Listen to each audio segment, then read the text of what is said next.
We're embarrassed to have such a poor relation at our family celebration. My name's Robert. I'm 59 years old, and I just heard my daughter's future mother-in-law say those words about me. We stood in the grand ballroom of the Wellington estate in Charleston, South Carolina, surrounded by crystal chandeliers and people who measured worth by the thread count of their suits. I wore my best navy jacket, the same one I'd owned for 8 years, and apparently that made me an embarrassment. Patricia Wellington adjusted her diamond necklace and whispered loud enough for half the room to hear. Her husband nodded along, checking his gold watch like my presence was costing them time. Their son Trevor stood beside them, saying nothing. My daughter Isabella held my arm tighter. I'd raised Isabella alone since she was 3 months old. Her mother left us with nothing but a note saying motherhood wasn't for her. 24 years later, Isabella grew into the kind of woman who could light up any room. Smart, kind, and stubborn as hell when it came to doing the right thing. She worked as a teacher in Jacksonville, lived modestly, and never asked for handouts. Everything about her made me proud. The Wellingtons owned a manufacturing company that made industrial equipment. They lived in a mansion with 14 rooms, drove cars that cost more than most people's houses, and belonged to country clubs with waiting lists longer than my grocery receipts. They threw this engagement party to show off their wealth, and I was clearly not part of their vision. "Dad," Isabella whispered, "we don't have to stay." I squeezed her hand. "I'm here for you, sweetheart. That's all that matters." But something about Patricia's smile bothered me. She looked at me like I was a stray dog someone had brought to dinner. Her husband Gerald kept glancing at my worn shoes and second-hand watch. They whispered to each other behind champagne flutes, and I caught fragments. Single father. Teacher's salary. What will people think? An older woman approached us, introducing herself as Patricia's sister. She looked me up and down before asking, "So, Robert, what do you do for work?" "I manage investments," I said. She laughed. "Oh, like a financial advisor at one of those strip mall places?" Isabella's grip tightened on my arm. I saw her jaw clench the same way it did when her students misbehaved. The room felt smaller suddenly, filled with people who'd already decided who I was based on my jacket and my address. But they had no idea what they were really looking at. None of them knew that the modest man they were mocking had been keeping their family empire afloat for the past 5 years. Isabella never knew about the money until she turned 18. I'd built my wealth quietly, starting with a small inheritance from my grandfather, and turning it into something substantial through careful investments and a few lucky breaks in the early tech boom. By the time Isabella graduated high school, I had more money than the Wellingtons could spend in 3 lifetimes. But I never wanted wealth to define us. Isabella grew up in a 3-bedroom house in Jacksonville, learned to budget her allowance, and worked summers to pay for her car insurance. I taught her that character mattered more than bank accounts, that respect was earned through actions, not possessions. She internalized those lessons so well that even after learning about my financial situation, she chose to live on her teacher's salary and save my money for emergencies. The Wellington family's manufacturing company, Creswell Industries, had been struggling when I first invested 5 years ago. Gerald Wellington had inherited the business from his father, but he'd expanded too quickly and made some questionable decisions about overseas production. By the time I quietly purchased a controlling stake through shell companies, Creswell Industries was 6 months away from bankruptcy. I never revealed myself as the investor. My lawyers structured the deals through holding companies with names like Northern Capital and Strathmore Investments. Gerald received the funding he needed, restructured his operations, and started turning profits within 18 months. He attributed the company's turnaround to his own business acumen, never knowing that his anonymous benefactor was eating dinner 20 minutes away in a modest kitchen. The warning signs started small. When Isabella first introduced Trevor, Patricia made comments about Isabella's simple engagement ring and suggested they upgrade to something more appropriate for the Wellington family image. During dinners, Gerald would pontificate about people who don't understand business while describing his company's success. Patricia organized charity events and social gatherings, always emphasizing how important it was to maintain proper appearances. Isabella came home from several family dinners looking frustrated. They keep making comments about our house, she told me one evening. Patricia asked if I was embarrassed to bring Trevor there. I'd noticed Trevor's behavior shifting too. Early in their relationship, he seemed genuine and down to earth, but after spending more time with his parents, he started making subtle suggestions about Isabella's wardrobe choices and questioning whether she really wanted to keep teaching after they married. Last month, Gerald had bragged to Isabella about landing a major contract worth $12 million. He didn't mention that his company only qualified for that contract because of the financial stability my investment had provided. Patricia scheduled today's engagement party at their country club, sent invitations to Charleston's finest families, and made it clear that appearances mattered more than anything else. Standing in their ballroom now, watching them treat me like an inconvenience, I realized they'd learned nothing about humility, despite everything I'd quietly done to secure their comfortable lives. The nameplate sat on the gift table like a slap in the face. Burden of the bride. Isabella saw it first. Her face went completely still, the way it did when she was processing something that cut deep. She walked over, picked up the small golden placard, and read it aloud in a voice that carried across the room. Burden of the bride. The conversation stopped. Champagne glasses paused halfway to lips. Patricia Wellington's smile faltered for just a moment before she recovered, raising her chin like she was proud of the cruel joke. "It's just a bit of fun," Patricia said with a laugh that sounded like breaking glass. "We thought it was clever." Gerald chuckled beside his wife. "Come on, Robert, you have to admit it's funny. Single fathers walking their daughters down the aisle. It's always a bit awkward, isn't it?" Trevor said nothing. He stood beside his parents, looking uncomfortable but not speaking up to defend either Isabella or me. That told me everything I needed to know about the man my daughter planned to marry. Isabella set the nameplate down carefully. She looked at Trevor, waiting for him to say something, to show some backbone, to choose her over his parents' cruelty. When he remained silent, she turned to me. "Dad, let's go. This is over." Her words were quiet but absolute. She meant more than just leaving the party. I could see it in her eyes. She was done with all of it. The engagement, the family, the pretense that these people deserved her respect. We walked out together, Isabella holding her head high while whispers followed us across the marble floor. In the car, she cried for the first time since she was 12 and broke her arm falling off her bike. "I'm sorry, Dad. I'm so sorry they treated you like that." I pulled over and held my daughter while she sobbed. Not because they'd hurt her feelings, but because she'd finally seen what kind of people she was planning to marry into. The cruelty wasn't just directed at me. It was a preview of how they'd treat her for the rest of her life. Driving home, I made a decision. I thought about Gerald's proud speeches regarding his company's success, Patricia's charity events funded by profits from my investment, and their assumption that I was beneath them. They'd built their comfortable lives on my money while treating me like garbage. I pulled out my phone and called my lawyer. "James, it's Robert. I need you to prepare withdrawal papers for all my investments in Creswell Industries. I want to be completely divested by market close tomorrow." "That's $52 million, Robert. Are you sure?" I looked at Isabella, who was staring out the window with determination replacing her tears. "I'm sure. Some lessons cost more than others." The phone rang at 7:30 the next morning. I was making coffee in my kitchen when Isabella answered, still in her pajamas from the night before.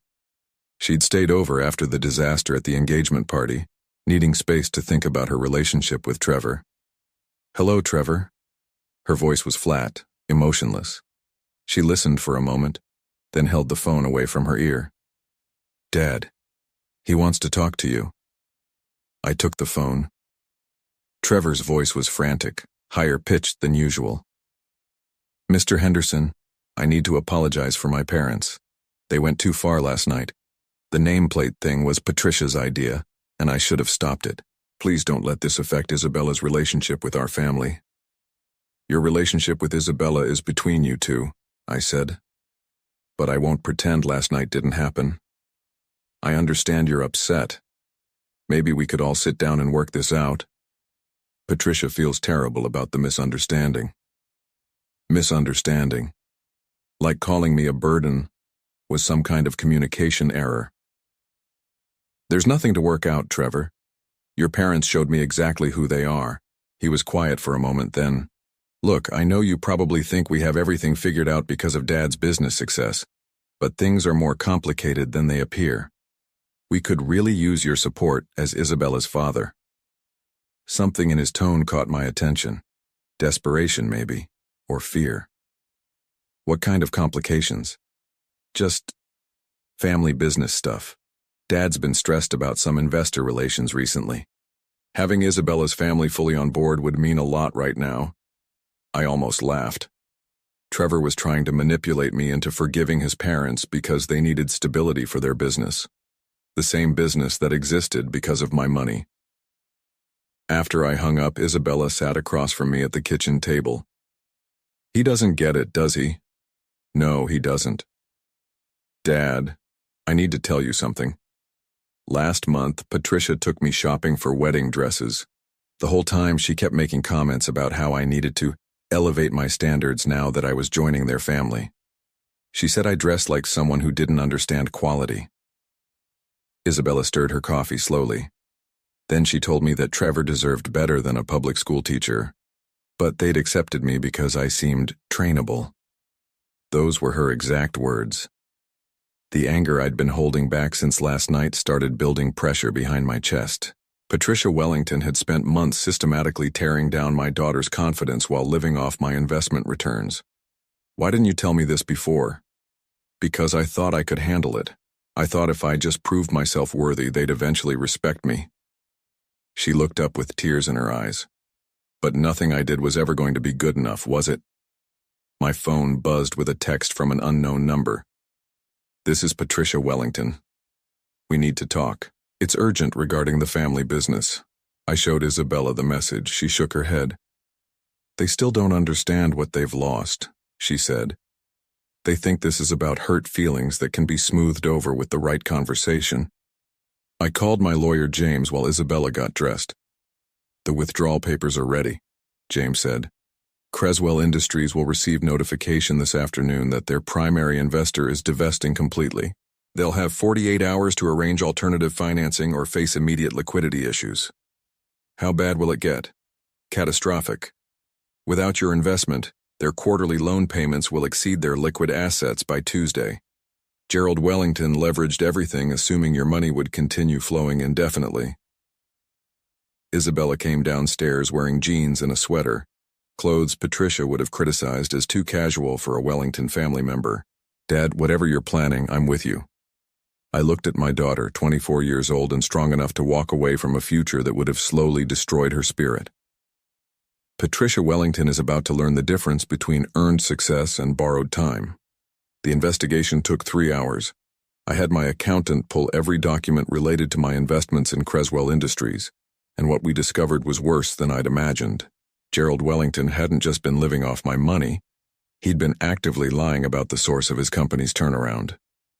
According to the quarterly reports he'd submitted to industry publications, Creswell Industries had recovered from near bankruptcy through innovative management strategies and market-driven restructuring.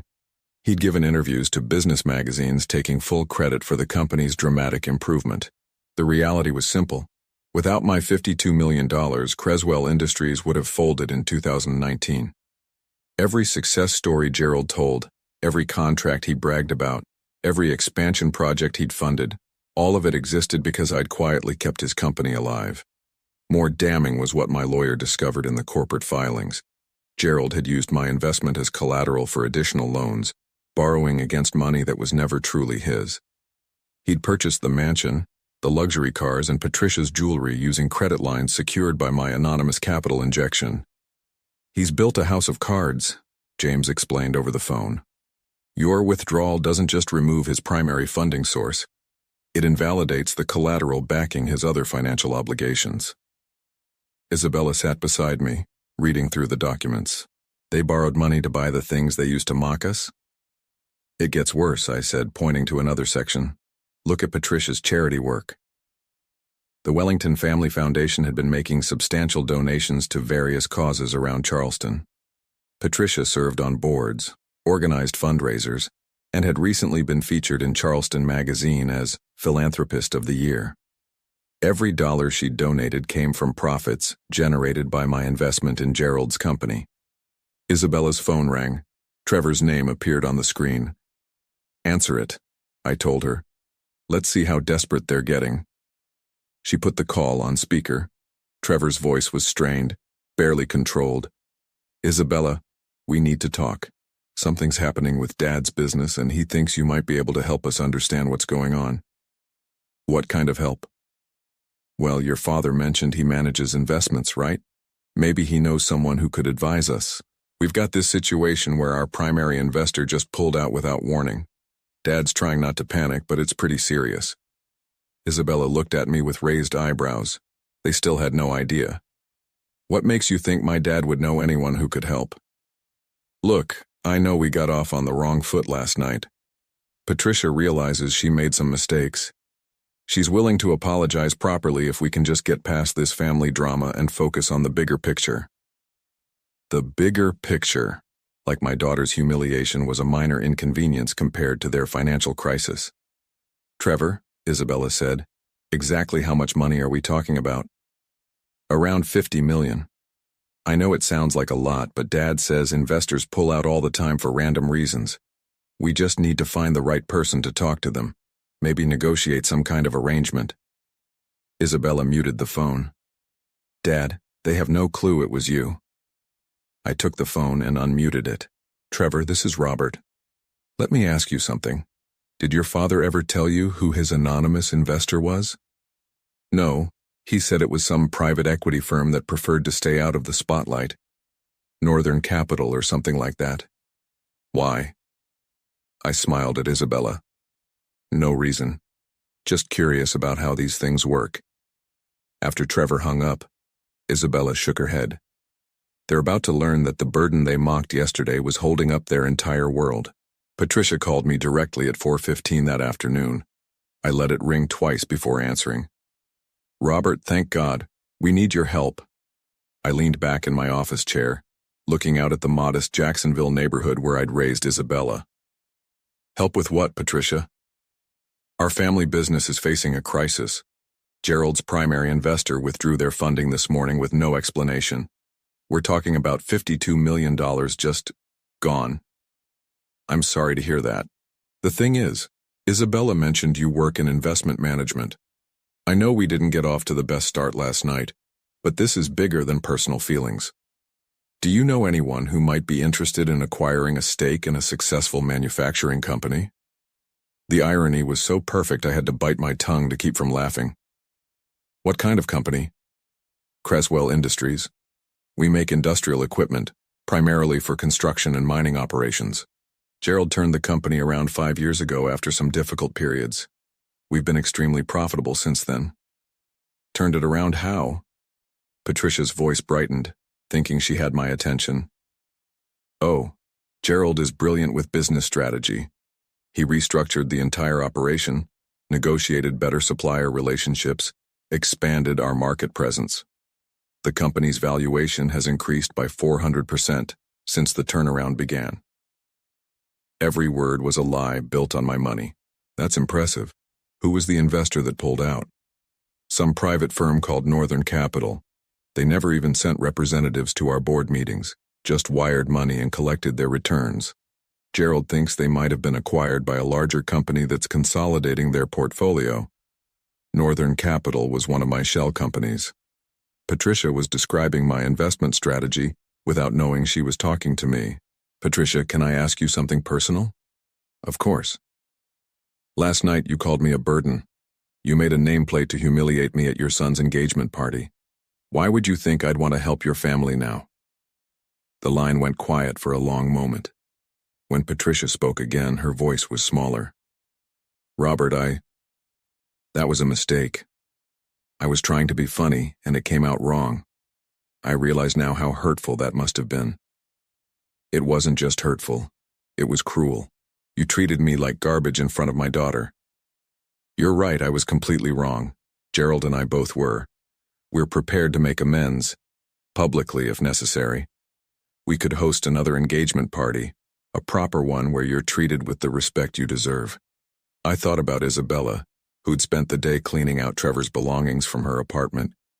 She'd decided this morning that she couldn't marry into a family that would treat her father with such contempt. Patricia, what if I told you that your anonymous investor didn't just randomly pull out? What if they withdrew their funding because of how your family behaved last night? Another long silence. That's not possible. They don't know us personally. It's just business. Are you sure about that? Robert, what are you saying? I looked at the withdrawal papers James had prepared, already filed and processed. The money that had kept Creswell Industries afloat for 5 years was gone, transferred back to accounts bearing my name. I'm saying that sometimes the people you look down on turn out to be more important than you realized. Patricia's breathing changed on the other end of the line. Robert, are you saying you know who Northern Capital is? Patricia, I said gently, I am Northern Capital. The phone went dead silent. Then I heard what sounded like crying. Patricia's voice cracked like breaking ice. That's not possible. James Morrison from Morrison & Associates handled the paperwork. Would you like me to have him explain the corporate structure? Northern Capital, Strathmore Investments, Meridian Holdings, all registered to Robert Henderson of Jacksonville, Florida. I heard Gerald's voice in the background, asking Patricia who was on the phone. She must have put me on speaker because his voice became clearer. Who is this? Gerald, this is Robert Henderson, Isabella's father, the burden you mocked at your son's engagement party. The silence stretched for nearly 30 seconds. Then Gerald's voice, barely a whisper. You're the anonymous investor. Was, past tense. As of this morning, I own 0% of Creswell Industries. Your company now has 47 hours to secure alternative financing for your quarterly loan obligations, or your creditors will begin seizure proceedings. Patricia started crying harder. We didn't know, we had no idea. That's the point, Patricia. You judged me based on my jacket and my address. You decided I was beneath your family's standards without knowing anything about who I actually was. Gerald found his voice. Robert, please. We can fix this. We'll apologize publicly. We'll do whatever you want. What I wanted was for you to treat my daughter and me with basic human decency. Instead, you made her feel ashamed of her family. We'll make it right. Name your price. I looked across my kitchen table at Isabella, who was listening to every word. She gave me a small nod. There is no price, Gerald. You can't buy back respect once you've thrown it away. Patricia's voice was desperate now. The company employs 200 people. They'll lose their jobs. Then you should have thought about that before you decided humiliating your son's future father-in-law was worth a laugh. Gerald tried one more time. We'll give you anything. Controlling interest in the company, board positions, public recognition for your investment. I don't want your company, Gerald. I never did. I invested to help a struggling business, and you used that money to build a lifestyle that allowed you to look down on people like me. Isabella reached for the phone.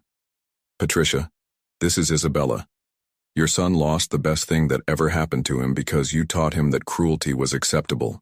I hope the nameplate was worth $52 million. I hung up the phone and looked at my daughter. How do you feel? She smiled for the first time since the engagement party. Like I just dodged the worst mistake of my life. Patricia Wellington and her family faced complete financial ruin when Creswell Industries filed for bankruptcy within 72 hours of my withdrawal. Gerald lost his position as company president when the board discovered his wife's treatment of their largest investor had triggered the business collapse. Their mansion went into foreclosure, their luxury cars were repossessed, and their country club memberships were canceled when they could no longer afford the dues. The story spread quickly through Charleston's social circles. Patricia became a cautionary tale about the consequences of judging people by appearances when word got out that she had insulted and driven away the anonymous benefactor who had been funding their entire lifestyle. The Wellington Family Foundation dissolved when investigations revealed that all their charitable donations had come from profits generated by my investment returns. Patricia found herself unemployable in the nonprofit sector, where donors were valued and protected above all else. Trevor moved back in with his parents in a small rental house outside Charleston. He tried calling Isabella several times, but she'd changed her number and moved on with her life. Gerald took a job as a regional sales manager for a competitor, earning a fraction of his former salary and working for people who knew exactly how his previous company had collapsed. 6 months later, Isabella and I took a vacation to Ireland, something we'd always talked about but never done. We spent 2 weeks driving through small villages, staying in bed and breakfast and talking about her plans to get her master's degree in education. She was dating a fellow teacher now, a man who valued her intelligence and treated her with the respect she deserved. Standing on the cliffs of Moher, watching the Atlantic Ocean stretch toward the horizon, I realized that sometimes the most expensive lessons are the ones that teach us what really matters. The Wellingtons had learned that money built on someone else's generosity can disappear as quickly as it came. But the love between a father and daughter is something no one can take away.